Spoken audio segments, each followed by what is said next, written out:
চোখেরই জলে লেখা কত যে কবিতা ঝরে পড়ে প্রতিদিনই তোমারই নামে।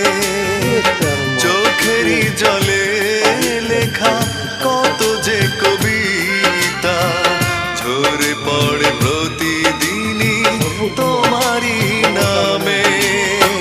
যেদিন চোখের জল শুকিয়ে যাবে